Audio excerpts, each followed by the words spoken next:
할렐루야, 우리 사랑하는 성도님들, 오늘도 주님의 말씀으로 승리하는 복된 한 날 되시기를 바랍니다.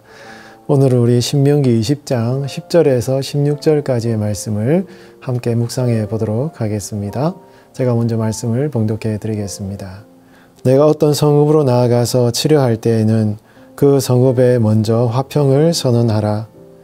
그 성읍이 만일 화평하기로 회답하고 너를 향하여 성문을 열거든 그 모든 주민들에게 내게 조공을 바치고 너를 섬기게 할 것이요. 만일 너와 화평하기를 거부하고 너를 대적하여 싸우려 하거든 너는 그 성읍을 에워쌀 것이며 내 하나님 여호와께서 그 성읍을 내 손에 넘기시거든 너는 칼날로 그 안에 남자를 다 쳐 죽이고 너는 오직 여자들과 유아들과 가축들과 성읍 가운데 있는 모든 것을 너를 위하여 탈취물로 삼을 것이며 너는 내 하나님 여호와께서 내게 주신 적군에게서 빼앗은 것을 먹을지니라. 내가 내게서 멀리 떠난 성읍들 곧 이 민족들에게 속하지 아니한 성읍들에게는 이와 같이 행하려니와 오직 내 하나님 여호와께서 내게 기업으로 주시는 이 민족들의 성읍에서는 호흡 있는 자를 하나도 살리지 말지니. 아멘. 성도의 신앙생활에 있어서 이 거룩함과 관용, 이 두 가지의 축을 지켜나가는 것은 굉장히 중요하다 할 수 있는 것입니다. 관용이 없으면 거룩함은 율법주의에 빠지게 되고 거룩이 없으면 관용은 죄와 타협하게 되는 이러한 잘못을 범하게 되는 것입니다. 그렇기 때문에 성도의 신앙생활에 있어서 이 관용과 거룩함은 항상 함께 가야 한다는 것입니다. 의미는 구별될 수 있겠지만 결코 나누어질 수 없는 것이 이 거룩함과 관용의 가치라고 할 수 있습니다. 우리가 거룩하지 못하면 이 거룩함에 대한 자신감이 없게 되면요, 다른 사람의 그 거룩하지 못함을 수용할 수도 없고 받아들일 수도 없는 것입니다. 반대로 다른 사람의 허물과 잘못을 용서하고 수용하는 그런 관용의 자세가 없으면 여러분 거룩함도 이루어 나아갈 수 없게 되는 것이죠. 왜냐하면 이 거룩이라는 것은요, 하나님의 용서의 마음을 포함하고 있기 때문인 것입니다. 거룩함이 관용을 이루고 관용이 바로 거룩함을 이룬다라는 것이죠.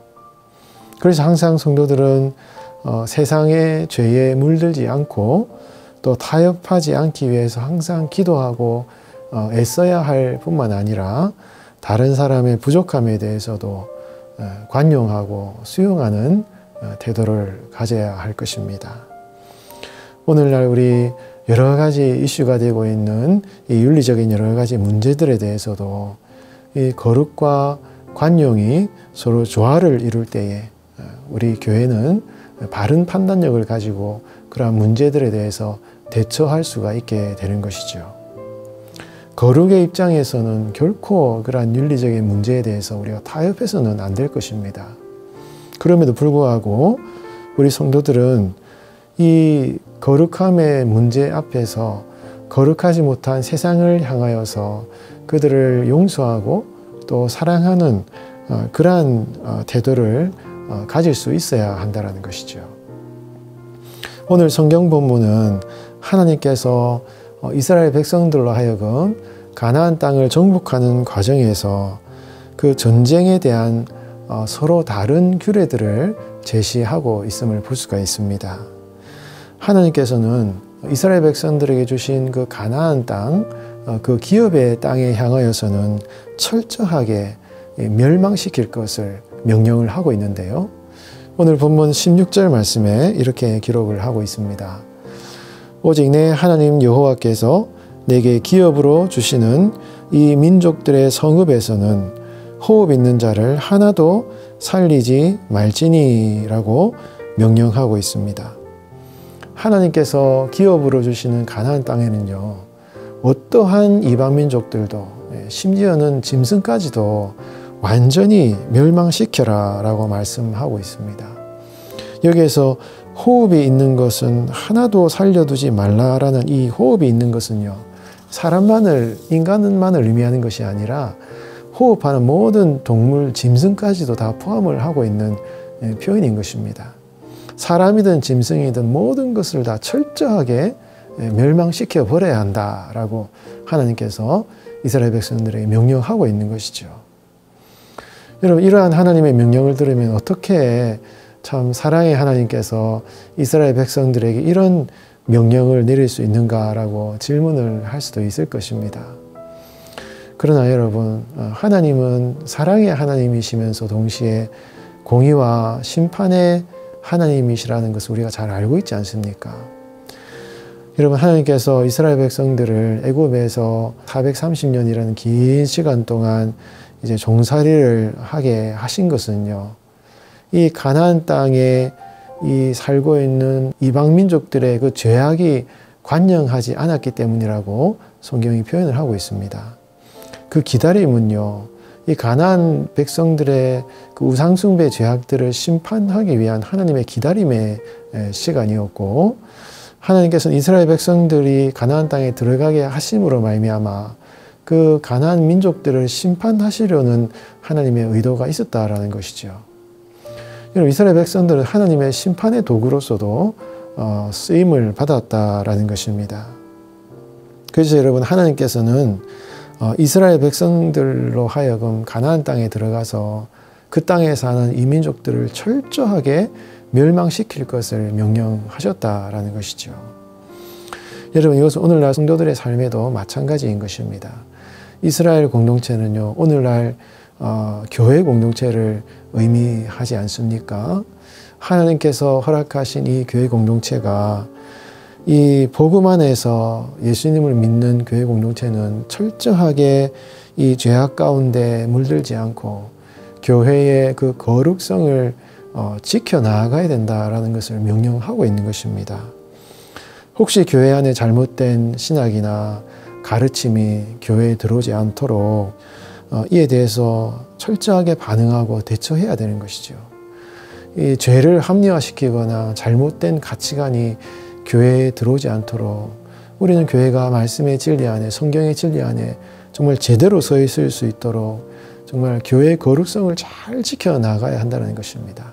조금이라도 이 세상의 잘못된 것들이 교회의 거룩성을 타락시키지 않도록 우리는 항상 이 교회가 세상에 물들지 않도록 교회를 잘 지켜나가는 그런 교회가 되어야 된다는 것이죠.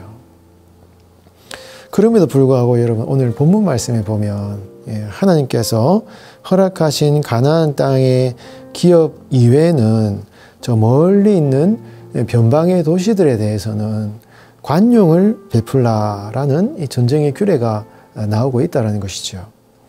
오늘 본문 10절, 11절 말씀에 이렇게 기록을 하고 있습니다. 내가 어떤 성읍으로 나아가서 치료할 때에는 그 성읍에 먼저 화평을 선언하라. 그 성읍이 만일 화평하기로 회답하고 너를 향하여 성문을 열거든 그 모든 주민들에게 내게 조공을 바치고 너를 섬기게 할 것이요 라고 말씀하고 있습니다. 먼 지역들, 가나안 땅, 그 기업에 속하지 않는 먼 땅에 있는 도시들을 치러 갔을 때에는 다짜고짜 전쟁을 하지 말고 먼저 그 도시에 화평을 선언하라 라고 명령하고 있는 것입니다. 만약 그들이 그 화평을 수용하면 그들을 이제 다스리라 라고 명령을 하고 있는 것이고요. 만약 그 백성들이 저항을 하거나 받아들이지 않으면 성인 남자들은 다 죽이게 되고 어린 자녀들이나 여자는 살려두고 짐승도 취하라 라고 명령을 하고 있는 것입니다. 이러한 명령에 대해서 여러분 세부적인 부분까지 우리가 적용을 하는 것은 시대적으로 맞지는 않고요.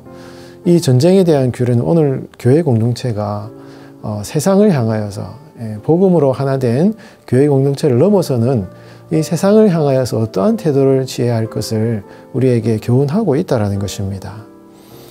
여러분, 교회 공동체가 그 거룩성을 지켜나갈 때 교회의 태도를 넘어서는 이 세상을 향하여서는요, 관용의 태도를 가져야 된다는 것입니다.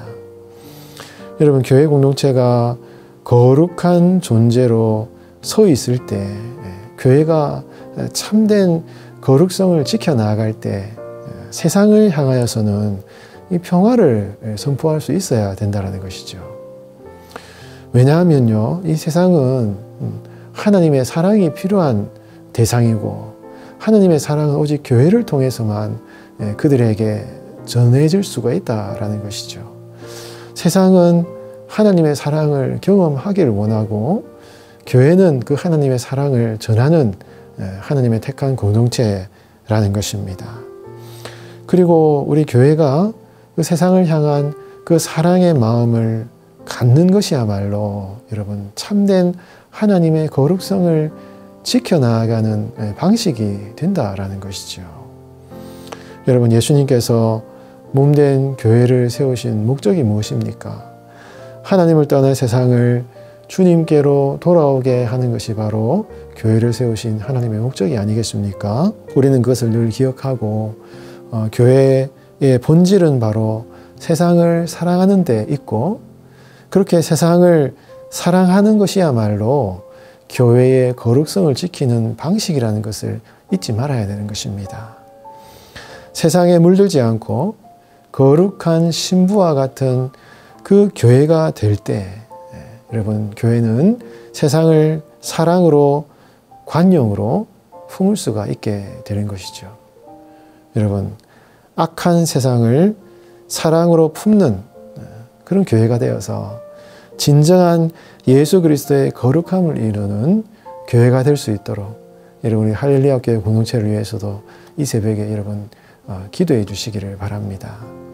여러분, 한 분 한 분이 그렇게 거룩한 교회 공동체로 서는 그런 사랑과 관용, 거룩함을 이루어 나아가는 교회가 되시기를 예수님의 이름으로 축원드리겠습니다. 기도하겠습니다. 하나님 아버지, 날로 세상의 가치관이 혼탁해지고 무엇이 진리이고 무엇이 진리가 아닌지, 죄악된 것들을 합리화하면서 죄를 죄가 아닌 것으로 생각하여 아무런 죄책감이 없이 죄를 짓고 있는 이 세상 속에서 우리가 살아가고 있습니다. 그런 세상 속에서 교회 공동체가 그 거룩성을 지켜나가게 하여 주시옵소서. 결코 세상에 물들지 않고 구별된 거룩한 교회 공동체가 되게 하여 주시옵소서. 그럼에도 불구하고 죄에 물든 세상을 사랑할 수 있는 교회가 되게 하여 주시옵소서. 지금도 여전히 죄악으로 고통당하는 세상을 구원하고 용서하고 사랑하는 우리 할렐루야 교회가 되게 하여 주시옵소서. 완전한 거룩성을 이루어서 악한 세상을 향해 관용으로 나아가더라도 세상에 물들지 않는 영적인 자존감을 회복하게 하시고, 거룩함에 대한 열등감 때문에 세상을 향하여 배타적인 자세를 갖지 않도록 교회 공동체에 거룩한 능력을 허락하여 주시옵소서. 그런 우리 할렐루야 교회가 되게 하여 주시옵소서. 지금도 살아계신 예수님의 이름으로 간절히 기도하옵나이다. 아멘.